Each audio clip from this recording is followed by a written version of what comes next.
যার হৃদয়ের মধ্যে যাররা পরিমাণ অহংকার থাকবে সে জান্নাতে প্রবেশ করবে না।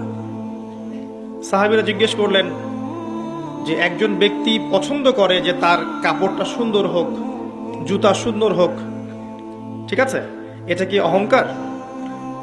নবী করিম সাল্লাল্লাহু আলাইহি ওয়াসাল্লাম বললেন, না, এটা অহংকার নয়, বরং অহংকার হচ্ছে বাতারুল হক ওয়া গমতুন নাস।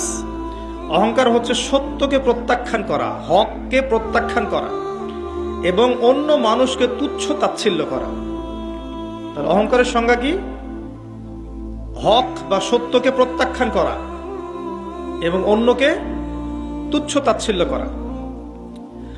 অপর একটা হাদিসে নবী সাল্লাল্লাহু আলাইহি ওয়াসাল্লাম এও বলেছেন যে কোন মুসলিম ভাইয়ের,